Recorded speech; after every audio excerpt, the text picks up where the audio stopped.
Hello my friend, I hope this video finds you well.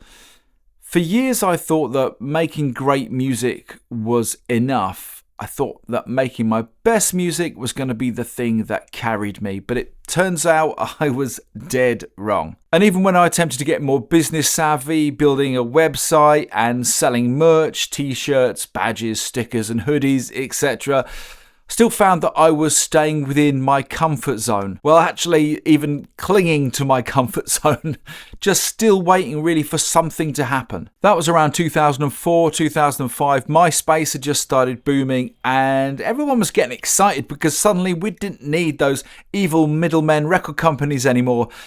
But turns out those record companies were doing a lot more than just being evil middlemen. Record companies know how to monetize art and they know how to do it well with strategy and structure, not just by uploading and hoping. The good news is though, you can do it too. You can be your own record company, even working as a solo artist. The biggest mistake that I made, and perhaps you're making right now, is believing that great music alone is enough to build a music career. It's just simply not anymore, and honestly, I don't think it ever has been. By my mid-20s, I was working in a wine shop, and my best day of the week was my day off, quite honestly, when my then wife went to work. I had the flat to myself, I'd get out my Tascam 4-track, and I'd get recording, get my headphones on, and I just had the best day. I've been working in that business for about 5 or 6 years, and by my mid-20s, I had had enough. I decided this is what I wanted to do every day. I'm sure you know that feeling too. It's more than just desire. It's like a calling to create, the need to create on a daily basis. I think that can be really amplified too if you're in a stifling, confined environment like I was working in a shop. So by my mid-20s, after 5 or 6 years of working with that company, I did the drastic thing. I quit my job, I quit everything, quit my marriage, quit where I was living. And a year later, I found myself busking on the tubes of London. And I stayed doing that for the next 8 years. At the start, I loved it. It was so freeing just to be able to play music and make enough money to make a living.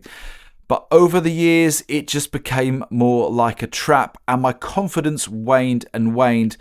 And I ended up believing that that was my limit. I didn't believe that I could do anything bigger than playing in a few pubs and busking on street corners. And it was only towards the end of that period that I started to think maybe performance could be a service. Maybe I could use these skills to perform at weddings and parties. A really small shift in my mindset, but it changed everything. That shift from artist to service provider was the start of something new. I was thinking more like a business. I was performing at weddings and parties, but I was also now teaching and also working as a freelance mixer and producer too. It wasn't perfect because I was trading time for money, but I was thinking much more like a business. When you're working within the service industry and you want to make more money, you've really only got 2 levers that you can pull.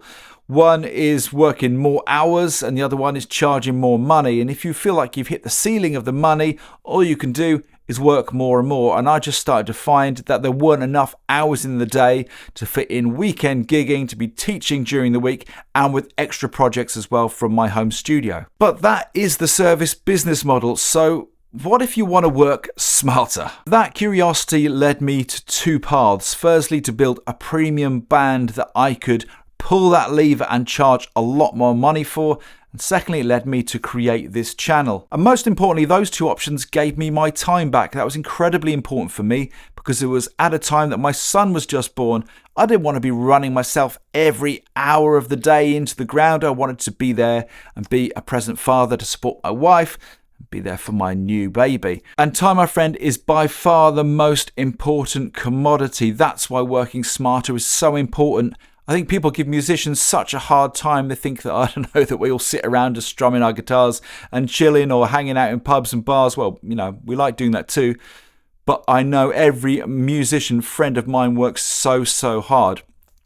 So I want to make these videos to make sure that you're getting paid the amount of money that you should be and working smarter, not harder. So how do you get there? Well, to be totally honest, there's some core skills which I wish I'd have learned earlier. That would have made things a lot easier for me. These are skills which are going to help you to benefit from your music financially. And firstly, that's marketing, and that's not something which you should think isn't for you because you're a musician. It's so important to have some marketing skills in your skill set, and it doesn't have to be sleazy sales. It really is learning how to tell your story, getting better at email marketing, at content strategy, and how to get your music out there. If you're unsure of how to build curiosity in what you're creating, then how can you ever expect anybody to buy anything from you? Secondly is a concise offer creation. Exactly what are you offering? Is it a song, a service, a vibe, a movement? Whatever it is, it needs to be packaged in a way that people can easily understand and say yes to, and of course, crucially buy. Thirdly is building a community. You don't need 1 million followers, but you do need fans that are dedicated and invested in you. I know this isn't everybody's forte, and it certainly wasn't mine, especially when I was younger. I would much rather have scurried away and hidden in my studio than spend time communicating with others. But without other people, without fans, you're never going to have a business. So growing a community is crucial. And the good news is it's easier than ever these days creating an email list and also getting involved and replying to people on social media. Next up is pricing. And unfortunately, in our industry, musicians and creatives typically undercharge for their services and their products massively. It's like an epidemic in our industry. I don't know why, but it's so often the case. I know of musicians that I've known for a long time that are still charging the same price for their service as they were 20 years ago, which is just madness. That doesn't happen in other industries. Problem is, if you're not charging enough, then it just turns out to be a race to the bottom and you're going to be on the fast track to burnout. What I like to do is to write out how much you need as an income and then base your business around that rather than trying to be competitive with absolutely everyone around you. If what you're proposing doesn't stack up and add up to the amount of money that you need, then the next thing I would say is work out what the premium high ticket option is in what you're selling or offering, and make sure that you're offering that and make sure you're offering it at a decent price. And fifthly, times and systems. Automating wherever you can to save yourself time and be efficient, especially if you're working on your own. I was mentoring a girl a couple of years ago who had some fabulous long form footage, loads and loads of really great live footage, but she wanted to grow her Instagram but didn't have the time to do it. Simply by batch editing all of those long form videos and creating about 100 shorts or reels she can get up on Instagram and getting them all automated to go out throughout the next few months was an excellent way of building awareness and growing her audience with minimum effort.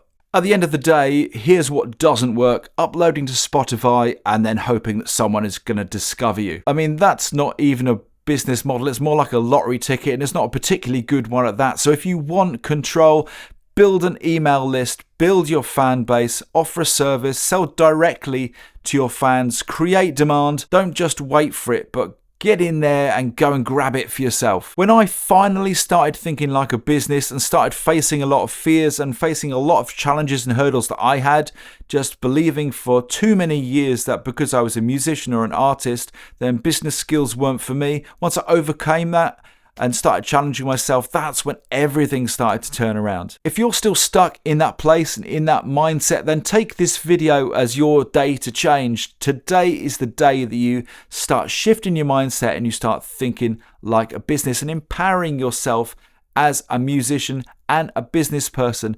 You can still be that artist, just one that is profitable and successful. If this video resonated with you today, don't forget to like and subscribe. And if you want to take things a step further, I've got a 10-day email course. There's no fluff or sales pitch, just 10 days of email information straight to your inbox. And it's all the stuff that I wish someone would have handed to me all those years ago when I was busking on a street corner thinking, what on earth am I doing? It's 100% free. The link's in the description box. I'd love for you to check it out. Let me know whilst you're there in the comments box, where are you in your music journey? If you enjoyed this video today, I think you definitely might want to be checking this next one out.